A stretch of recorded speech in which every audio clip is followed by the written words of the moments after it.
যে এরকম গাড়ি যদি আমরা করতে চাই, বিশেষ করে পশ্চিমবঙ্গের মধ্যে, এবং পশ্চিমবঙ্গ না সারা ভারতবর্ষে কিন্তু তোমরা এই এমডি এন্টারপ্রাইজ থেকে কিন্তু এই গাড়িগুলো তোমরা প্রোভাইড করতে পারো বা নিতে পারো। তো দাদা যদি একটু আইডিয়া দেন। আচ্ছা, আমি একটা কথা বলতে চাই যে এই সমস্ত গাড়ি বিশেষ করে ফুডকার্টের একটা নির্দিষ্ট হয়ে যাচ্ছে, তাই না? তো থ্যাংক ইউ, তোমরা করতে পারছো। তো আশা করি একটা ফুডকার্ট বানাতে বা যেই খরচা লাগে, আমার খুব একটা চিন্তা ছিল যে আমি কোথায় গেলে তোমাদেরকে একটা সঠিক ইনফরমেশন দিতে পারবো এবং এই ধরনের ক্যাটাগরি যেমন ফুডকার্ট তোমাদেরকে দেখাতে পারবো।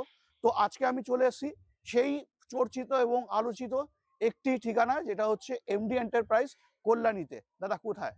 কল্যাণীতে আপনি যে কোনো ট্রেনে যদি শিয়ালদা থেকে আসেন, আপনাকে কল্যাণী মেন স্টেশনে নামতে হবে। ওইখানে নেমে যে কোনো অটো বা টোটোকে বলবেন 12 হাত 5 নম্বর জল ট্যাঙ্কের কাছে যাবো। একদম ওইখান থেকে ওয়াও, এই যে মানে চারিদিকে কত মাল রাখতে যাও, পুরো একদম একটা তাই। গোডাউন ভর্তি হয়ে যাবে, মানে মাল একদম তাই, মানে প্রচুর মাল রাখার প্রচুর জায়গা আছে। প্রচুর প্রচুর। তারপরে যে কোয়ালিটি যে মেনটেন করা হয়েছে, দাদা যেটা বলছিল অ্যালুমিনিয়াম দেওয়া হয়েছে। একদম তো সেখানে তোমরা এখানে দেখতে পাচ্ছ পুরোটাই কিন্তু অ্যালুমিনিয়াম, এটা কিন্তু পুরোটাই অ্যালুমিনিয়াম থাকছে, হুম। মানে প্রত্যেকটা জায়গায় অ্যালুমিনিয়ামের কাজ উপরে হয়েছে। এসএস ইউজ করা হ্যাঁ, হয়েছে, ওপরে এসএস কোনো একদম প্রবলেম নেই, জল একদম। ফলের ব্যাপার থাকবে। তারপরে তারপরেও কি এইদিকেও কিন্তু আমি স্পেস পেয়ে যাচ্ছি, এইদিকে স্পেস পেয়ে যাচ্ছি। ওভারঅল যদি আমি একটা ফুডকার্টের কথা বলি, তো পরিপূর্ণ একটা ফুডকার্ট যদি বলি, তো সেখানে কিন্তু কোথাও কমই আমি বলতে পারবো না।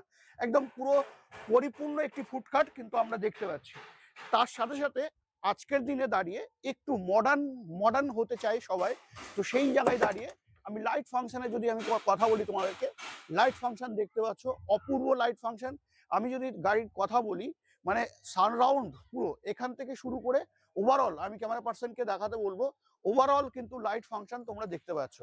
সাথে সাথে তাই না, এখানে আমরা যেটা টায়ার দেখতে পাচ্ছি, টায়ারও কিন্তু বেশ কিছু ইউনিক এখানেও কিন্তু রাখা হয়েছে। হ্যাঁ, টায়ারটা বলে দিই, এইটা কিন্তু 412 টায়ার আমরা ইউজ করেছি। বাবা 412! হ্যাঁ, এখানে 412 টায়ারটা ইউজ করার পেছনে একটা লজিক আছে। মানে গাড়িটা তো একটু বড় গাড়ি। এবার গাড়িটার থেকে মেইন বিষয়টা হচ্ছে এখানে গ্রাউন্ড ক্লিয়ারেন্স বাড়াতে হবে। একদম তাই। একটু যদি বাড়ানো থাকে তাহলে গাড়িটা তো এটা মুভ করবে, এখানে বড় উঁচু জায়গা দিয়ে যেতে পারবে। লোডেড থাকছে। গাড়ির মধ্যে অনেক মাল থাকবে, সেই কারণেই এই টায়ারটি ইউজ করা হয়েছে, যাতে কোনো সমস্যা না।